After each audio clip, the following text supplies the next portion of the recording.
จบได้ออกมาให้สัมภาษณ์กับสื่อมวลชนของสหรัฐอเมริกานะครับถึงกรณีที่เวลานี้ตะวันตกนั้นเนี่ยลดการช่วยเหลือด้านการทหารที่มอบให้กับยูเครนในช่วงไม่กี่เดือนที่ผ่านมาโดยดมิโตร คุเลบานั้นร้องขอนะครับว่ากรุณาช่วยมอบแพทริอตให้กับเรานะครับซึ่งก็คืออ้างถึงระบบป้องกันภัยทางอากาศนะครับที่ผลิตโดยสหรัฐอเมริกาโดยทางด้านดมิโตร คุเลบานั้นบอกว่าระบบแพทริอตนั้นเนี่ยมีความสำคัญต่อยูเครนอย่างยิ่งเพราะพวกมันจะช่วยสกัดฝูงบินรบของรัสเซียและสกัดขีปนาวุธของรัสเซียได้นั่นถึงเป็นเหตุผลว่าทำไมยูเครนเนี่ยครับถึงต้องการเรื่องของระบบแพทริอตนะครับเป็นอีกครั้งหนึ่งที่ดมิโตร คุเลบานั้นเนี่ยแสดงความเสียใจต่อบรรดาสมาชิกสภาผู้แทนราษฎรพรรคริพับลิกันที่ขัดขวางความพยายามของรัฐบาลโจไบเดนในการผลักดันเงินช่วยเหลือก้อนใหม่ 60,000 ล้านดอลลาร์สหรัฐที่จะมอบให้กับยูเครนในขณะที่เขาปฏิเสธที่จะตอบคำถามกรณีที่เยอรมนีนั้นเนี่ยครับก็ยังปฏิเสธในการจัดหาขีปนาวุธพิสัยไกลทอรัสแก่ยูเครนโดยเขาบอกว่าเหนื่อยหน่ายกับคำถามเหล่านี้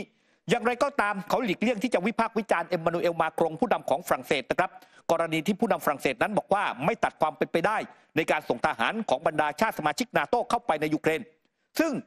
ดมิโตร คุเลบาบอกแบบนี้ครับบอกว่าเรายินดีที่ได้เห็นประธานาธิบดีมาครงนั้นมีวิวัฒนาการในทิศทางที่ดีแล้วก็บอกว่าความเห็นของผู้นำฝรั่งเศสนั้นเนี่ยครับแม้ได้รับเสียงปฏิเสธจากชาติสมาชิกนาโต้อื่นๆแต่สิ่งที่ดมิโตร คุเลบาบอกว่าจริงๆเนี่ยยูเครนเนี่ยไม่เคยร้องขอทหารจากนาโต้จากยุโรปเนี่ยไปสู้รบในภาคสนามนะแต่พว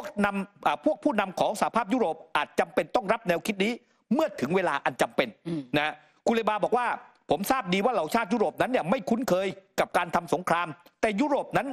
ก็ไม่อาจอยู่ในความประมาทได้ไม่ว่าตัวเองหรือว่ากับเด็กๆพวกเขาเพราะว่าหากยูเครนพ่ายแพ้รัสเซียจะไม่หยุดอยู่แค่นี้นี่คือสิ่งที่ดูเหมือนว่าดมิโตร คุเลบานั้นก็บอกว่าเมื่อถึงเวลาที่จำเป็นนั้นยุโรปอาจจะต้องส่งทหารมาช่วยยูเครนรบกับทางด้านกองทัพรัสเซียครับแต่หนึ่งในชาติยุโรปอย่างสหราชอาณาจักรนะคะก่อนหน้านี้เนี่ยที่ได้มีการรายงานออกมาว่าณวันนี้เองเนี่ยถ้าไปตรวจสอบกองทัพของสหราชอาณาจักรกำลังอยู่ในภาวะถดถอยมาเรื่อยๆอันนี้ก็คือจากการเปิดเผยนะของคณะกรรมาการกลาโหมแล้วก็บอกว่าสิ่งสำคัญก็คือว่าวันนี้กำลังพลอาจจะไม่เพียงพอถ้าเกิดว่ามีเหตุปฏิบัติการเกิดขึ้นจริงๆแต่ว่าล่าสุดนี้นะคะพลโทโรเบิร์ต มาโกวานรองประธานเลขาธิการกลาโหมของสหราชอาณาจักรไปให้ปากคำต่อคณะกรรมาการกลาโหมของรัฐสภา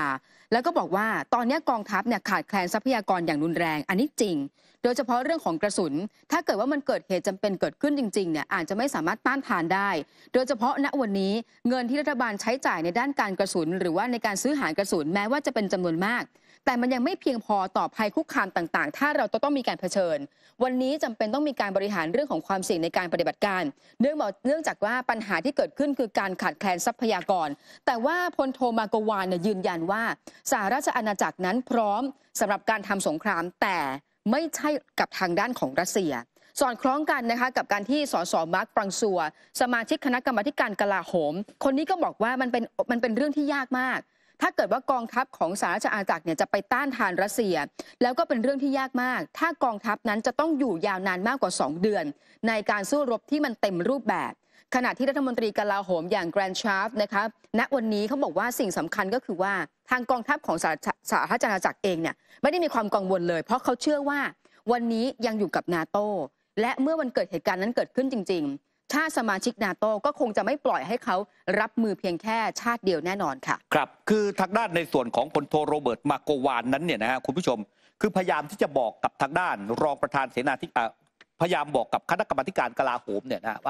ว่าถ้าเกิดสงครามกับรัสเซียสู้กันตัวต่อตัวกับรัสเซียเนี่ยอังกฤษเนี่ยรับมือได้ไม่เกิน2 เดือนใช่ต้านไม่ไหวต้านไม่ไหวรับมือได้ไม่เกิน2 เดือนแต่รัฐมนตรีกลาโหมแกรนแชฟนั้นบอกว่าไม่เป็นไรถ้าเรารบกับรัสเซียเนี่ยเราจะไม่รบอย่างเดียวดายเราจะมีชาตินาโต้เนี่ยช่วยเรารบนะเราจะรบได้นานกว่านั้นนะฮะซึ่งทางด้านพลโทโรเบิร์ต มาโกวานบอกว่าตอนนี้กระสุนในคลังแสงเนี่ยมันหมดแล้วนะส่งไปช่วยยูเครนหมดแล้วจะสู้จะรบอะไรเนี่ยนะฮะถามว่าพร้อมทำสงครามไหมพร้อมทำกับประเทศเล็กๆแต่ไม่ใช่กับรัสเซียนี่คือความเคลื่อนไหวของอังกฤษนะครับมาร่วมสนับสนุนท็อปนิวส์นำเสนอความจริงได้แล้ววันนี้เพียงกดปุ่ม Super Thanks แล้วเลือกจำนวนเงินตามที่ต้องการได้เลยครับขอบคุณครับ